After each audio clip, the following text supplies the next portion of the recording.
Local నేను మీ Hemamalini and welcome to our program cine ప్రపంచం. మరి ఇవాల్టి సినీ ప్రపంచంలో ఏమేం సినీ అప్డేట్స్ ఉన్నాయో ఇప్పుడు చూసేద్దాం.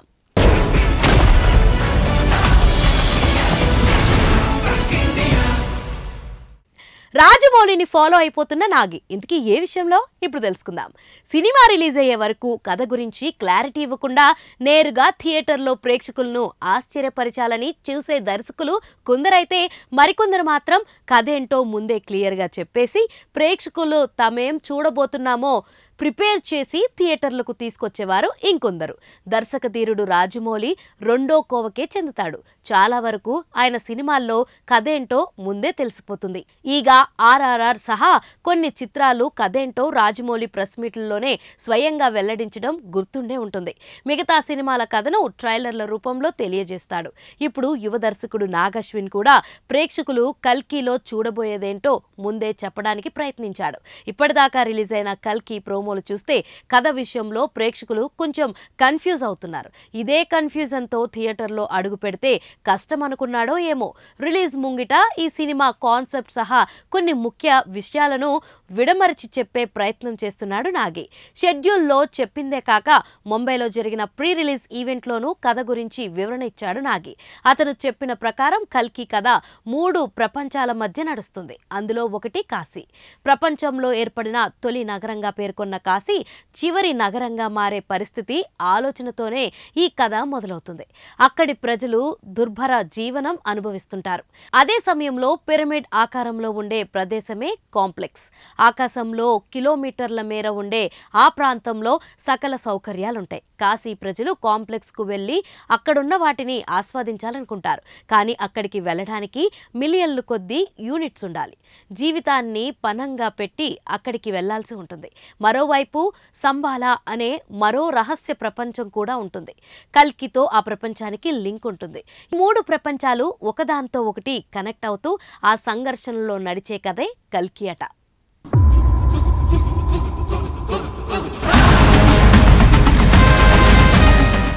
సినీ ప్రపంచంలో నెక్స్ట్ అప్డేట్ ఏంటో తెలుసా? గేమ్ చేంజర్ కు ఇబ్బంది రావద్దని. ఇంతకీ ఏమి ఇబ్బంది ఏంటో ఇప్పుడు చూసేద్దాం. ఆగస్టు 15 అంటే ఎంతో ఆకర్షణీయమైన డేట్. ప్రతి ఏడాది ఆ వీకెండ్లో భారీ చిత్రాలు రిలీజ్ అవుతుంటాయి. సరి పుష్ప 2 లాంటి క్రేజీ మూవీస్ ఆ తేదీకి షెడ్యూల్ కావడంతో భారతీయ సినీ ప్రియులు ఎంతో ఎగ్జైట్ అయ్యారు. పాన్ ఇండియా స్థాయిలో ఆ చిత్రానికి బంపర్ క్రేజ్ ఉండడంతో ఇండిపెండెన్స్ డే వీకెండ్ వసూళ్లు మోత మోగిపోతుందని భావించారు. కానీ పుష్ప 2 అనూహ్యంగా ఆ డేట్ నుంచి తప్పుకుని డిసెంబర్కు వెళ్లిపోయింది. మరి ఆగస్టు 15ను ఏ భారీ చిత్రం క్యాష్ చేసుకోవడానికి చూస్తుందా అని అందరూ ఆసక్తిగా ఎదురు చూస్తుండగా, ఇప్పటిదాకా అయితే ఏ పెద్ద సినిమా ఆ డేట్ ను వాడుకునే ప్రయత్నం చేయలేదు. తెలుగు నుంచి రామ్ మూవీ డబుల్ ఇస్మార్ట్ మాత్రమే ఆగస్టు 15కు షెడ్యూల్ అయింది. అయితే పాన్ ఇండియా స్థాయిలో రిలీజ్ కావాల్సిన భారతీయుడు 2కు ఆగస్టు 15 డేట్ తీసుకుంటే బాగా కలిసి వస్తుందనే అభిప్రాయాలు వ్యక్తమవుతున్నాయి.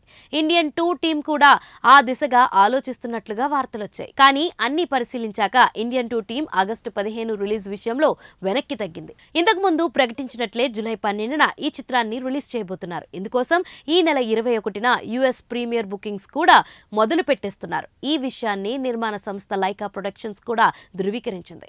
అంటే ఇండియన్ 2 మరోసారి వాయిదా పడినట్లేనని అర్థం. జూన్ 12కు అనుకున్న ఈ చిత్రాన్ని నెల రోజులు వాయిదా వేసిన సంగతి తెలిసిందే. మళ్లీ ఇంకోసారి వాయిదా వేస్తే జనాల్లో ఆసక్తి తగ్గిపోతుందని, ఈ చిత్రం ఆలస్యం అయ్యే కొద్దీ గేమ్ చేంజర్ మీద కూడా ఆ ప్రభావం పడుతుందని భావించి అనుకున్న ప్రకారమే జూలై 12న భారతీయుడు 2ను రిలీజ్ చేస్తున్నట్లు తెలుస్తుంది.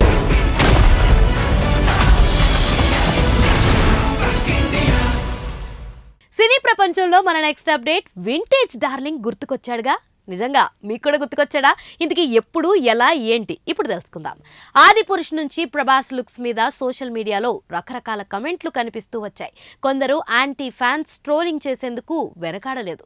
సలార్లో డబ్బింగ్ మీద కొన్ని విమర్శలు వినిపించాయి. కానీ నిన్న జరిగిన కల్కి 2898 AD ఈవెంట్లో ప్రభాస్తో ప్రత్యక్షంగా లైవ్ ద్వారా చూసిన వాళ్లకు చాలా అనుమానాలు తీరిపోయాయి. ముఖ్యంగా ఒకప్పటి వింటేజ్ డార్లింగ్ ని గుర్తు చేసేలా మొహంలో పెరిగిన వర్చస్సు, తగ్గించుకున్న బరువు, మొహమాటంతో కూడిన ఒక అందమైన నవ్వుని అలా కొనసాగించడం, ఇలా తనను ఇష్టపడే వాళ్ళు అలా చూస్తూనే ఉండిపోవాలనిపించేలా కనిపించాడు. అమితాబ్, కమల్, దీపిక గురించి చెబుతూ వినయంగా అన్న మాటలు, రానాతో చనువుగా స్టేజ్ మీద చూపించిన స్నేహం బాగా పేలాయి. రిలీజ్ డేట్ ఇంకో వారం రోజుల్లో ఉండడంతో బస్ పరంగా ఉన్న అనుమానాలు దాదాపు తీరినట్టే అనుకోవాలి. దర్శకుడు నాగ్ అశ్విన్ మాత్రం ఓవర్ పబ్లిసిటీకి దూరం అంటున్నాడు. జూన్ 27న సినిమానే మాట్లాడాలనే స్థిరత్వం తనలో కనిపిస్తుంది. ఇండియా వైడ్ బాక్సాఫీస్ ఎదురు చూస్తున్న పాన్ ఇండియా మూవీగా కల్కి మీద మామూలు అంచనాలు లేవు. రాజమౌళి రికార్డులను తుడిచిపెట్టే డైరెక్టర్గా నాగ్ అశ్విన్ మీద మూవీ లవర్స్ నమ్మకం అంతా ఇంత కాదు. హనురావుపుడితో చేయబోయే పీరియాడిక్ డ్రామా కోసం లుక్స్ మార్చుకుంటున్న ప్రభాస్ దీన్నే మారుతి ది రాజాసాబ్ కోసం వాడుకోబోతున్నాడు. సాహు, రాధేశ్యామ్ వరుస డిజాస్టర్ల తర్వాత సలార్ పార్ట్ 1 సీజ్ ఫైర్ కొంత ఊరటనిచ్చినా అది ఫుల్ మిల్స్ కాలేకపోయింది. అందుకే ఫ్యాన్స్ ఆశలన్నీ కల్కి 2898 AD మీదే ఉన్నాయి. అంతర్జాతీయంగా ఓవర్సీస్లోనూ భారీ రిలీజ్ దక్కించుకోబోతున్న ఈ విజువల్ వండర్ ఇప్పటికే అడ్వాన్స్ బుకింగ్స్లో రికార్డులు నమోదు చేస్తుంది. ప్రీమియర్లకు పాజిటివ్ టాక్ వస్తే చాలు ఆకాశమే హద్దుగా కల్కి చెలరేగిపోతుండడం ఖాయం.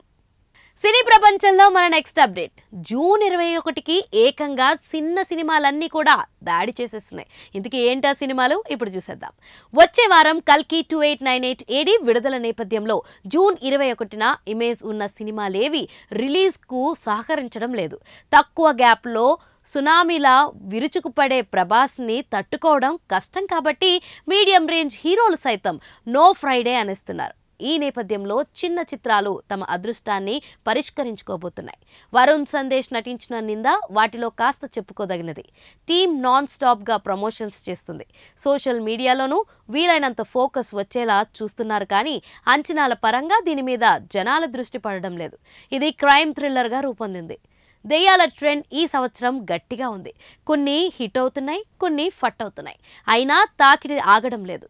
OMG ఓ మంచి గోస్ట్ టైటిల్తో మరో కామెడీ హారర్ని ప్రేక్షకుల ముందుకి తీసుకొస్తున్నారు. వెన్నెల కిషోర్, నందిత శ్వేత, శకలక శంకర్ తదితర హాస్య నటులు ఇందులో ఉన్నారు. ఎన్ని ఫ్లాపులు పలకరిస్తున్నా అవకాశాలు దక్కించుకుంటూనే ఉన్న digital star Chaitanya Rao, Hebah Patel జోడీతో honeymoon express వస్తుంది. రాజేంద్ర ప్రసాద్, సుహాసినిలు కీలక పాత్రలో కనిపిస్తారు. యూత్ని టార్గెట్ చేసుకున్న ప్రభుత్వ జూనియర్ కళాశాల బరిలో దిగుతుంది. ఇవి కాకుండా అంతిమ తీర్పు, సందేశం, మరణం, పద్మవ్యూహంలో చక్రధారి, ఇట్లు మీ సినిమా, సీతా కళ్యాణ వైభోగమే, మరణంలు సై అంటే సై అని పలకరించుకుంటున్నాయి. ఇవి సరిపోన్నట్లు ఉపేంద్ర ఏ, సుధీర్ బాబు ప్రేమ కథ చిత్రం KGF చాప్టర్ 1 రిలీజ్తో వస్తున్నాయి. ఓపెనింగ్స్ పరంగా దేని మీద ఆశలు లేవు కానీ మరీ ఇంత మూకుమ్మిడిగా దాడి చేయడం వల్ల ప్రయోజనం ఎవరికో అంతు చిక్కడం లేదు. ఎక్స్ట్రాడినరీ టాక్ వస్తే తప్ప ఇవి గట్టెక్కడం కష్టం. అలాంటిది ఇంత కాంపిటీషన్లో క్యాష్ కావడం అంతు చిక్కనిది. జూన్ 21 వదిలేస్తే మళ్ళీ దగ్గరలో డేట్ కష్టమే మరి. సో చూశారు కదా, ఇదండి ఇవాల్టి సినీ ప్రపంచం.